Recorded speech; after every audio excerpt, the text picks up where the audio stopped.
Oh God, I'm gonna have to say this woman's name. Saoirse. Saoirse. We can Google it. Saoirse. Saoirse. Saoirse. Saoirse Ronan. Hello and welcome to the Saoirse Ronan podcast. We're gonna say Saoirse Ronan 500 times because we know how to say it now. Yes, we have Googled it and it is a fact. Saoirse. Saoirse.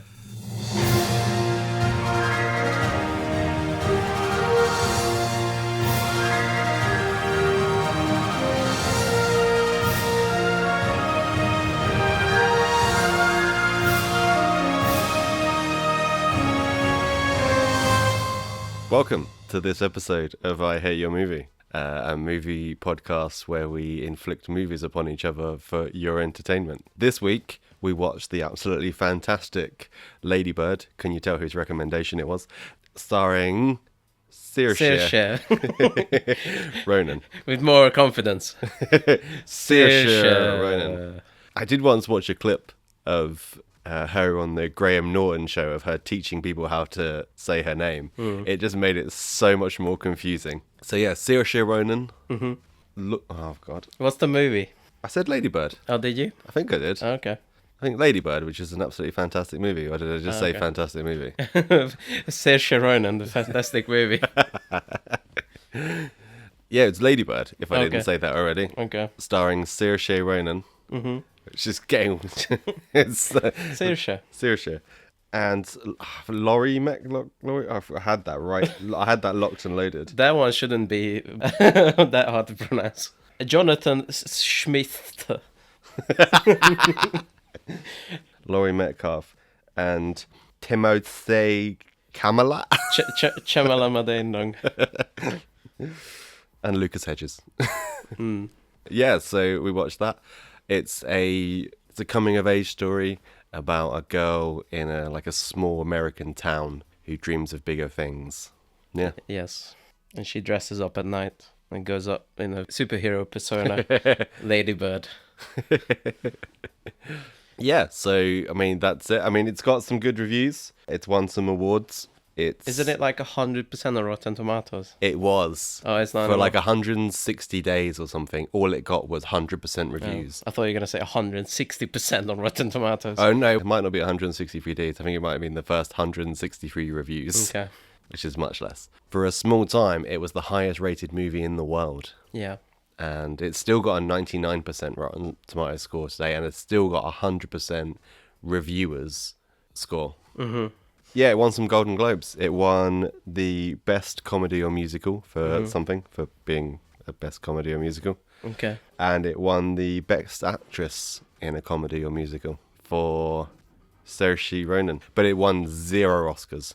I feel like as I've grown up, I've gone more in tune with like the Oscars. Yeah. You know, when... Because they're all old white guys like you. But yeah, I remember thinking, like, as a kid, I was like, that's a boring film. I don't want to watch that. Why is that one the best film? And I'm like, ooh.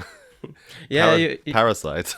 Well, Parasite is good, but you're one of those weird ones. You like the Green Mile or Green Room. Book. Green Book. I liked the Green Book. I don't know how you can not like Green Book, but do like American fiction. Those films are, like, the same to me. But one is boring. But which one? Right. Cool. So I'm going to push you for a one-sentence review. Right. I still haven't figured out how to phrase this. So let me work this out live on camera. What a low-stakes time to try new things. This is the biggest difference I felt in a film you recommended from how I felt at the beginning of the movie and how I felt at the end of the movie. Okay. That's it. That's already too much of a sentence. Okay. I have no idea what you mean by that. I mean, I hated it at first. It comes out like ball swinging. The first 20 minutes of this movie, just me saying, oh no, in my head, repeatedly. Because it was like, in your face, quirky. I had like flashbacks of Wes Anderson films. Or, what's that Zach Braff film? Oh, the one that people used to Garden absolutely... State. Yeah, the people used to absolutely love it. And now it's completely, like, trashed at any mention of it. Yeah, it reminded me of that at the beginning. Like, none of the jokes landed for me at first 20 minutes. Okay. The style was really in your face. I didn't like any of the characters. And it really came in your face with his style, you know? It really came in your face with the style. It was really in your face with his style. It bukkake on your face with his style. Lady Bukkake. Lady Bukkake. That's a porn parody of this. But it slowly won me over. Yeah? And by the end, I wrote down, nice. Okay. But yeah, the first 20 minutes was so weird. Maybe I was just in a bad mood or something. But like, one thing that really annoyed me, and it mellowed out a little bit, but the beginning was really annoying me, which is like, everyone talks the same. And everyone's like Joss Whedon, whippy, you know? Mm-hmm. They're like, hey, what about this? Well, what did you do in Vietnam in 1967? Sister, baby. It's all like creepy quips at each other. The following clip was not edited. Why can't I just make the eggs? Because you take too long, you make a big mess, and I have to clean the whole thing up. Eggs aren't good for the environment anyways. What? You heard her. Eat quickly, please. Look at all these pictures. Every newspaper looks like USA Today. Shelly and I are trying to be vegan, hence the soy milk. You wear leather jackets. But they're vintage, so they don't support the industry. They aren't done. There's white stuff. You know how much you love Brambles? Pigs are smarter than him even. I never thought Brambles was a genius, okay? The best way to describe like the Joss Whedon thing is, you know, when you think later about a conversation and what you wish you said. Mm-hmm. Yes. That's the whole conversation is Yes. things that people wish they would say. Yes, and it's very that, the first 20 minutes. And I was like, oh no. Oh no. It was very forceful, but it mellowed out. Yeah. And I really liked it by the end. Good. Yeah. I'm glad. It took a while. Yeah, how did you take the bit at the start when she jumps out of the car? I hated it. Because I had something similar happen in my life. And it's not fun in real life. What? Someone jumping out of your car. Oh, really? Yeah. It's not fun. Well, it's not fun for the mum either. She screams like really loudly. She screams, but it was like kind of was played off as quirky. Ugh, quirky. No, she screams like in proper fear and She screams, but the filmmaking was like, oh, Yeah. look at this quirky girl. And it's like, no, this is bad. This is like really bad. You know, like terrible. That was a bad start for me. Literally, my first note is, am I supposed to like this girl? Well, it's funny you mentioned that because, like, on the rewatch of this film, I've seen this film a couple of times before, it breaks one of my golden rules. Unlikable character. The lead character can't be an arsehole. And even though, like, it's all teenage kind of drama and it's very realistic and it's not kind of like, it's not like a mustache twirling villain, it's nowhere near that. But she's a dick to most people. She's not very nice to her best friend. Yeah. She just kind of, like, ignores her most of the time or dismisses what she says or overrides what she wants to do. Yeah. She's horrible to her mum all the time. You know, she's not very nice at all to her brother or his partner. You know, most of the time she's a dick. Yeah, that came across to me as well. And for me, that paired with, I don't really know what she wants. And I don't think she knows what she wants kind of deal. You know what I mean? Mm-hmm. Well, there's broad strokes of that, which is she wants to be away. But like those things like, why am I not good at maths? Like, why do you want to be good at maths? Why, you know, you clearly want to be in the theater. You clearly want to be doing a play. Like, it's very realistic. But it was still annoying because it's a teenager who doesn't know what the fuck to do with their life. Yeah. But it was paired with that. And because the movie hinges on her as well, you're like, oh, I don't know. Like, I don't know what to feel. I like main characters. I don't mind the dickishness so much because I still, if it's interesting, I like that. But like the aimlessness was bugging me. I want the main character who's like striving for something. She was striving for like lots of different things in different areas, different ways, but not like a big central goal. You know, she kept saying, oh, I want to go to New York to study. I understand that she wants to get out of the shithole that she lives in, but why so far away? Yeah, I think. Well, I mean, the distance isn't particular. I don't think that's particularly relevant. I think She lives in California. There's one line where she says, "Oh, the snobs live in Hollywood or whatever." But other than that, why don't you just go to California and it would be possible easier to travel home back and forth? And Well, she doesn't care about traveling home. That's the point. I think the impression I got was like, in her mind at least, that New York is the capital of arts and you know, the bohemian lifestyle that she craves and wants to lead, and she doesn't really know what that entails. She just has an idea of what to be, where to be. Yeah, that's the thing, is she has a vague idea of what she wants, but she doesn't really know what she wants. And I think that's, that's Realistic. Yeah, it's realistic. But annoying as fuck. Yeah, I remember when I was younger, I was going to go live in London. I just was. Yeah, that was my plan. I don't know, again, like where, to do what, and how would I afford it, and what. I had no kind of like concept, because obviously now you look back and you're like, right, if I wanted to live in London, I got to start like education early. I've got to get a good job, and then I think I was going to be a psychiatrist. Okay. Yeah, I was a weird kid. Yeah. I watched a lot of Frasier, and like, he was what I wanted to do. No, let's rephrase that. He is what I wanted to be, but not on the radio. Okay. I don't want to do Frasier. Let's just make that very clear. You're gerontophile. Let's talk about our experiences growing up as a teenage girl. Yeah, so we're probably not the best people No. to kind of go through and pick apart this film. That's why I'm so surprised you picked this movie. Yeah, to be honest, it's a film that's been on my list for a long time, and for this reason, I haven't picked it. But the thing is, it's such a good film. Yeah. For me, at least, and the last 10 minutes for you. After the first 20 minutes, so Okay. like an hour and 10 or whatever. Okay, the how long last it was. hour and 10 for you. I think just the best we can do is just kind of trying to remember where we were as teenagers and come at it from that point of view. Because I think that's the only thing we can do, really. Yeah, we have different philosophies on that, where I think I seek out films that are, different and not my experiences. And you don't want to talk about them because you feel like you're not that. But I feel like what you can do is, and this film did that to me, is really, really sympathize with the characters, and, instead of like an experience that you kind of know already, you see the other sides of things. Mm-hmm. And like, for example, this might sound ridiculous, right? Okay. But when she had like the bad sexual experiences she had, I felt so bad for her. Like, so bad for her. I was like, oh my God. Can you imagine you're a teenage girl, your first boyfriend turns out to be gay, cheating on you, and your second boyfriend is like, comes in 10 seconds and also cheats on you or whatever. It's Yeah, just like lies constantly. Yeah, lies constantly. And then she still goes up into the corner shop to get a playgirl. Why? Just be a lesbian at that point. Just force it. Oh my God. Just because, Just like, give up on men entirely. just, dude, I would after that. It's like, that's a horrible double experience right next to each other. So that's why it made me really think about, oh, now I understand why all the women in my life have been horribly scarred and distrust of man, and just awful. No one in her friends group are like, because she grows up in this like religious school. No one in her friends group is like, oh, it'll get better. Just find the right guy, it'll get better. But no, she just thinks that that's it. That's the best it's gonna get. That's the worst part, I think. Because when she comes out of Shamalama Ding Dong, she's like, oh, that's all right. But I like the rubbing or whatever. I like the dry humping.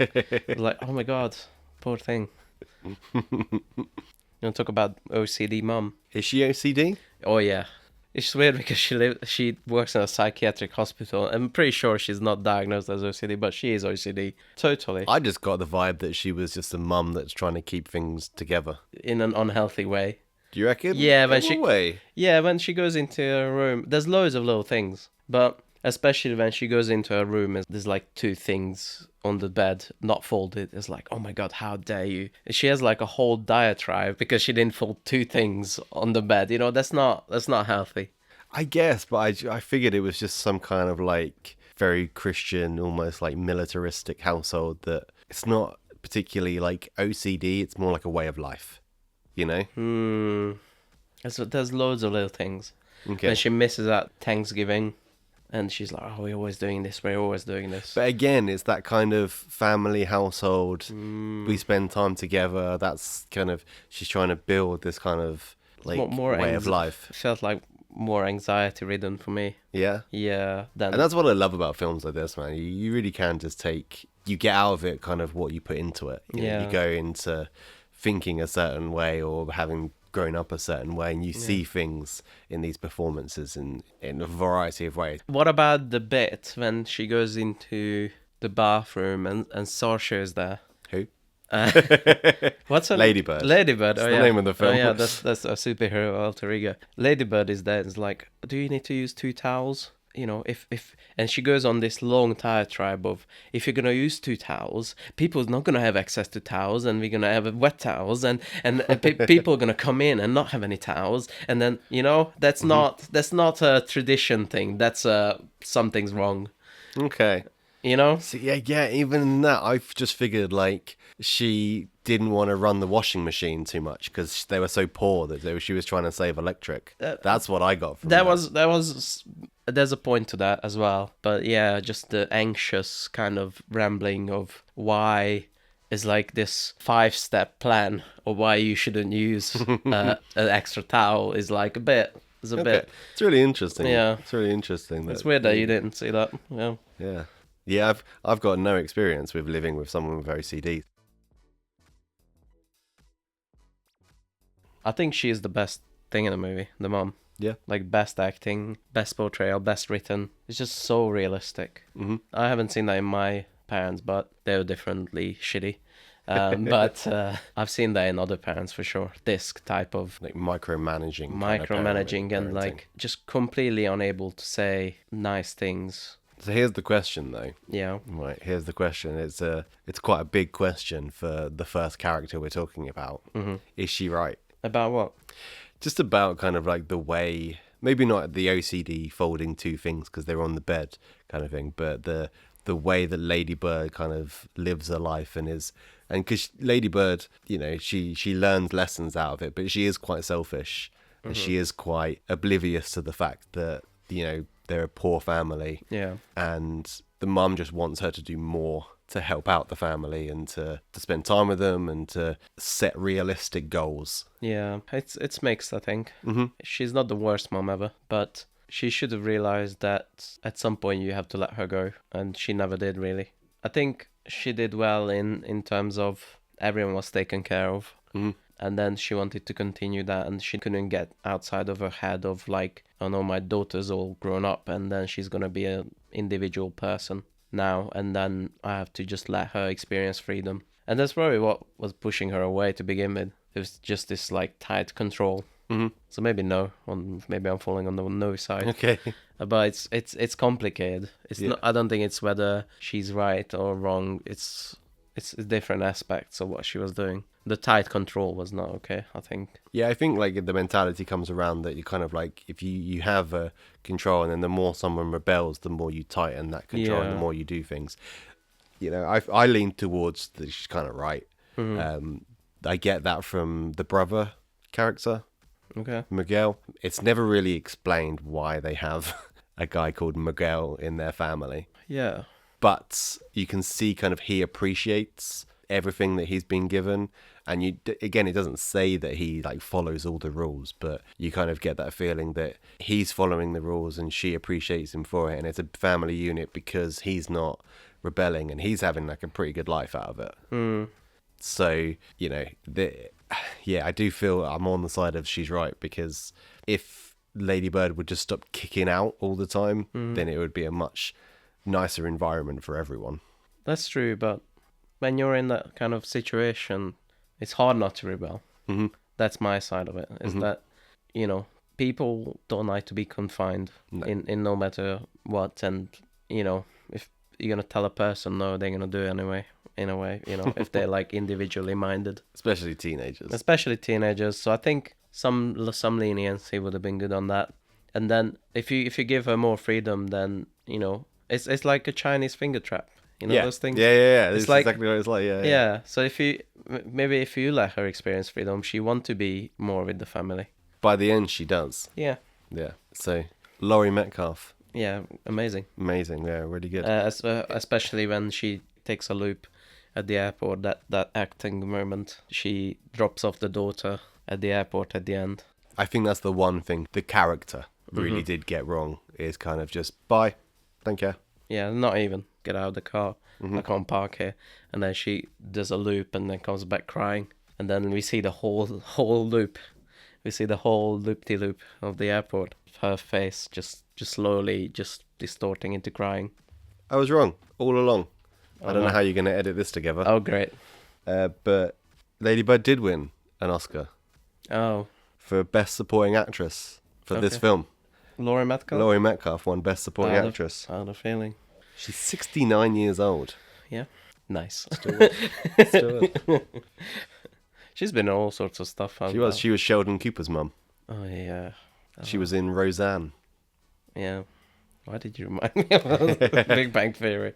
Didn't we talk about Big Bang Theory? That's what she got an Oscar for. Yeah. It doesn't matter if it's a TV show. She got a Nobel Prize as well. For the Big Bang. Yeah, for discovering the Big Bang Theory. Right. Yeah. Next character. Next character. Who do you want to do next? Daddy Ladybird. Daddy Bird. Daddy Bird. Has he got enough of a character in this film Just a little bit. to warrant a conversation? I think if we talk for him for more than a minute, that's more dialogue than he has in the entire film. That's not true. He has, like, the latter half of the movie. He has, like, he's looking for a job. He goes for a job interview. He has a heart-to-heart with Ladybird. He has a heart-to-heart with Ladybird, but the rest of that stuff that you've just spoken about is Laurie Metcalf shouting at Ladybird about that stuff. You don't learn it from him. All right. Let's talk about a friend. Which friend? The good friend or the popular friend? The good friend. The good friend. Okay. She's got the hots for the teacher, and that goes nowhere. But it's a slice of life movie, so Yeah. a lot of things don't go anywhere. Yeah, it'd be a very different film if that went somewhere. Well, yeah, but I guess it has a payoff, but it's very subtle at the end, where she's like bummed out that he has a, Yeah, he's Yeah. a wife. and then that's it. That's why I don't like slice of life films. I think it says a lot about her character, to be honest with you. That she's more mature and more, or at least wants to be more adult than everyone else. Yeah, I That she's think that's not- more like it rather than she's mature. Yeah. Because if she was mature enough, she'd realize that's a bad idea. Yeah, but that doesn't stop a lot of people. Yeah. I like the little things when they like having fun, eating Jesus' body. It's not yet, but it will be. I really like that whole friendship, that whole thing, and I think that's what kind of got me to the whole Ladybird's a bit of a dick. Yeah, yeah. Is like focusing on that kind of friendship and how she just abandons it, because there's no real reason for her to abandon it. Like, they never have like an argument really, Yeah. or It's a very realistic but annoying teenager quirk of teenagers. They're just trying to figure out who they are, who their final personality is, and that's what she's doing. She's like, oh, I've made friends with a nerdy girl. Now I'll try to make friends with a popular girl.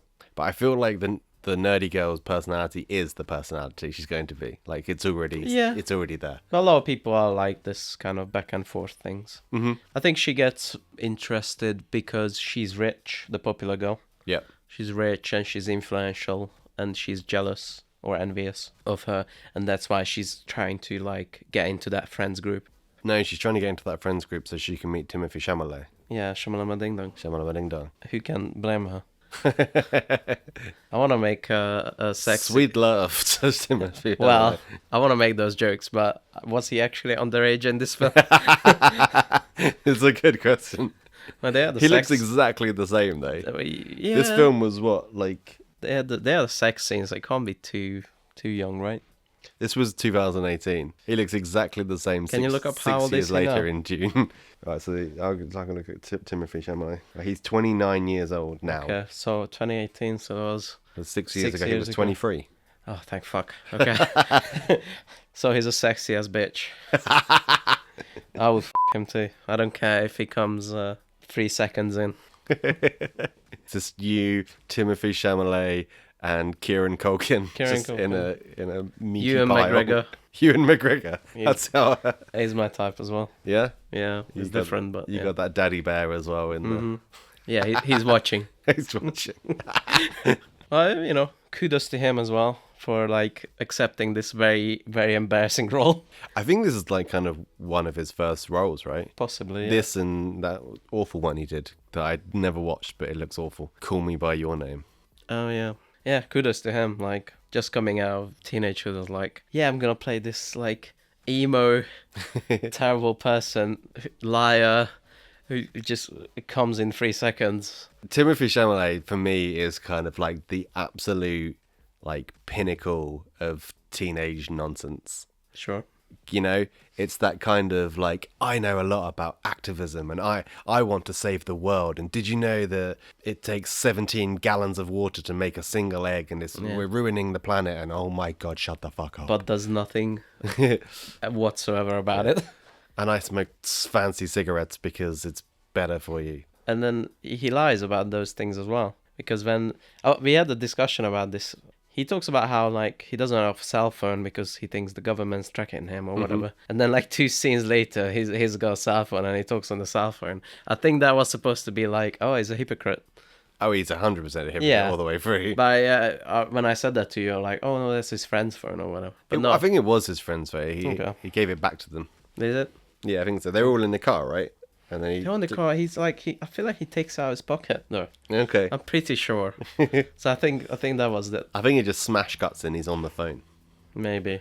But yeah. Editing then. Who's right? I'm gonna cut in the name of who's right into this segment. And no matter what, if whoever's right, you're just gonna put your name in. Dan. What? Say your name. Oh, Rick. And Dan is right. Thank you very much. Yeah, like I remember when I was in school, like reading all these kind of thinking I was really like intellectual because I attempted to read poetry and you know what else? You read some Dr. Seuss. It's like, oh my God, I'm intellectual now. Yeah, I know about the green eggs and ham. I was reading books on like philosophy and psychology and thinking I was like super smart and like attempting to drop bits like into the conversation wherever I could. Well, actually, and I wish I looked like him, but I imagine I sounded a lot like Timothée Chalamet at this point. It's just it's so cringe, but it's so accurate. Yeah, you know? I was kind of the opposite. Yeah, I was kind of trying to be the class clown, even though I was an introvert. And I was made like fun of myself, and I was like acted like a stupid idiot on purpose. Hence this podcast. What about gay friend? gay friend. Yeah, she has a boyfriend who turns out to be gay. Well, it was interesting that at no point the possibility came up that he might be bisexual and actually cheated on her. You know? What do you mean? Like, so the events happen like this, right?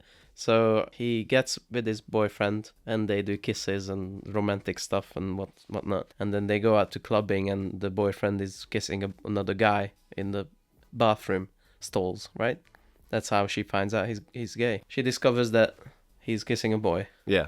And then she's angry at him for a few minutes in the film. And then later on they have a heart-to-heart. It's like, you're gay. And then he breaks down. It's like, oh, I don't know what to do. But why no one thought that he's bisexual? You know, why didn't that come up as a possibility? Because if he's bisexual, then he cheated on her no matter what. But if he is bisexual, it is more complicated, you know? I know the movie is trying to say he's gay, but I feel like if the possibility of he's bisexual exists, then I don't like that character anymore, you know? Yeah, I think it just kind of speaks to the black and white nature you see things as a teenager. Yeah, maybe. More than anything else. She didn't know good sex exists, so she didn't know bisexual people exist. Because she's kind of weird, in a weird bubble. There's one bit where they're dancing together with this boy on like a teenage disco or whatever. Like something that the school organized. Mm-hmm. And then they like get really close to each other and start slow dancing. And then the nun comes over and is like, 6 inches for the Holy Spirit. Like, keep 6 inches. Yeah. And I just wrote down, I'll give her 6 inches. Bitch. So she sees the Holy Spirit. Yeah. That's what my response would have been to the nun. Let's talk about the real star of the show. Oh, God. The substitute PE teacher for the play. That's when the movie really turned around for me. I was like, I like this now. This is fun. I think everyone had that experience where your math teacher becomes ill and the PE teacher has to come in and fumble his way through a math lesson somehow. Mine was geography. Yeah. I remember the PE teacher coming in to like do geography. Mm-hmm. And I'm pretty sure, I mean, it's a long time ago, and I'm pretty sure he just kind of came in and was like, I don't know, guys. Yeah. Just read the book. I remember a PE math teacher, and God, he was awful. Just did not, but he still tried. God bless him. So what's funnier than that is if you have a play and someone's doing the play, the manager of the play falls out, and you get the PE teacher doing like enthusiastic sports lingo into your play. You're gonna go out there, you're gonna cry, and they're gonna love you. And he is like drawing up. Yeah, like, but that's my favorite bit. It's like the NFL play on the board. It's got like the circles and the arrows. You're gonna come sweep over to the left. yeah. I just want to say that Lady Bird might be the most bravest girl that's ever existed on the silver screen, because she goes up to a counter and asks for a play girl. Can you imagine how embarrassing that is? And she just goes up there and just asks for it. And it's like, cigarette, alcohol, give me all that shit. Play girl, hell yeah. And she just reads it outside. Brave. I had to hide my porn magazines, and it was embarrassing. I don't remember having porn magazines. Well, it wasn't really porn, it was like model. Yeah. It was like that. Like the underwear section of the catalogue. A bit better than that. But yeah, very much. Did you not have the internet? I didn't have my own internet for a really long time, until I was 16, you know. And up until then it was magazines and terrible 8 pixel by 6 pixel things on my phone. Of a thing that might look like a boob. It might be a pimple. We never know. There's maybe one question, right? Lots of weird things happened at the last prom scene. What, you mean hell? Yeah. Why does it look like hell? Exactly what I wrote down. Why does it look like hell? Why are they trying to make it look like the two teenage girls are getting together? No. You know why I thought that? Because they're like, you know, they are having fun and stuff. I didn't actually think that, but I feel like the movie wanted us to think that. No, I don't think the movie wanted Because us to think that at as all. they're like dancing, like, you know, very silly, like all the nuns are looking like, ugh, silly dancing, how dare they? And then was the hell. Like, what the fuck? No, I don't think the movie was trying to get us to think that at all. I think you've had too many magazines hidden under your bed, too many pixelated. I think nonsense on that your was it. I think because why would they look disapproving at their dancing otherwise? I think that was bed. it. Just the nuns just look disapproving all the time. This movie is trying to communicate something. I don't think so. I think No, you've just read random, too much into random nun. that. Yeah. They literally cut to her, like grump. Yeah. She's grumpy. Okay. I think if anything, the movie is just saying that the nuns are watching out for it, not that it's going to happen. Yeah, but I'm saying it's at least the movie is like makes us aware that's like something. It's something the nuns would think. Yeah, that's what Okay. I was thinking. I didn't think it would actually happen. I'm just saying, like, why would the movie communicate this? What is coming across to me like is you're thinking the creators of the movie are trying to make you think that. Yes. That they're trying to make you think that they might get together. Or not get together, but like at least to put that idea in your head of they might have a relationship, you know? Yeah, but that's different from what I'm saying. Okay. Like I'm saying the character of the nun Yeah. is always looking out for Who's touching? deviant sexuality in their eyes. 6 inches for the Holy Spirit. And why does it look like hell?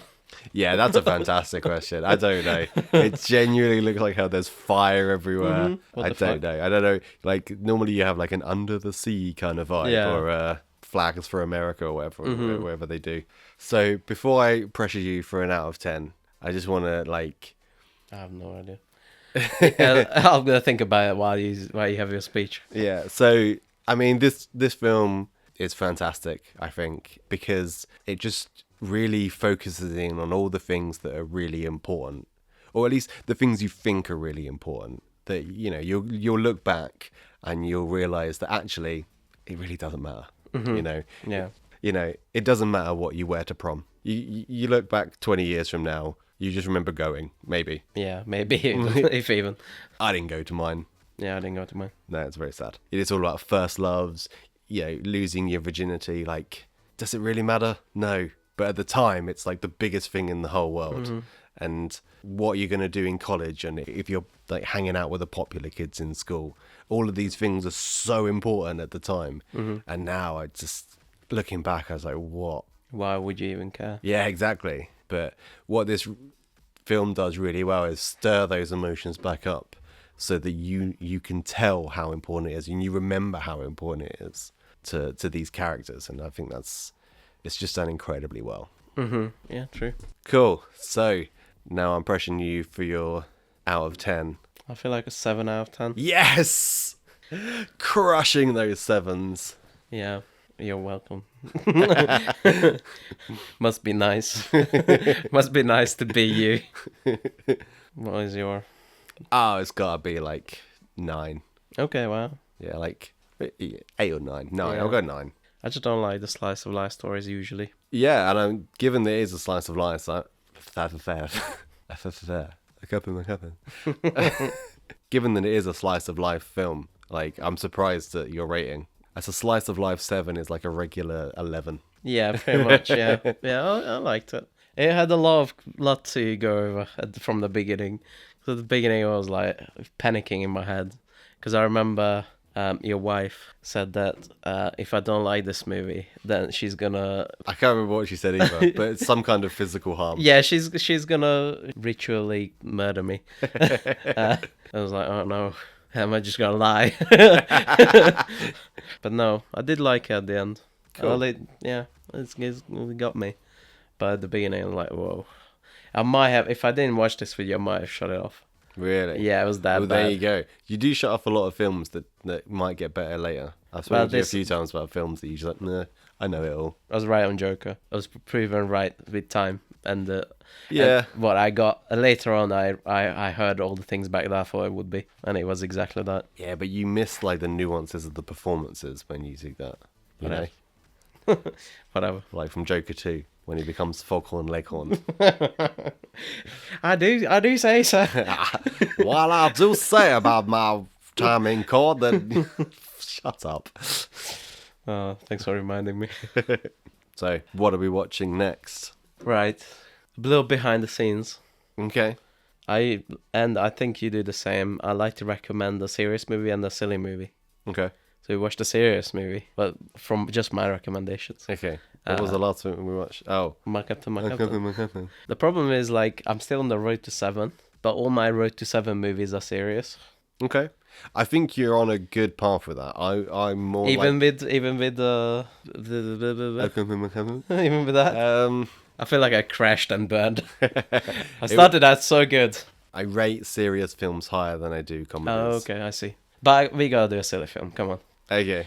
So this one comes not just from me as a recommendation, Ooh. but from Aidan, who we can say his name on the podcast because he said so. It fills me with fear.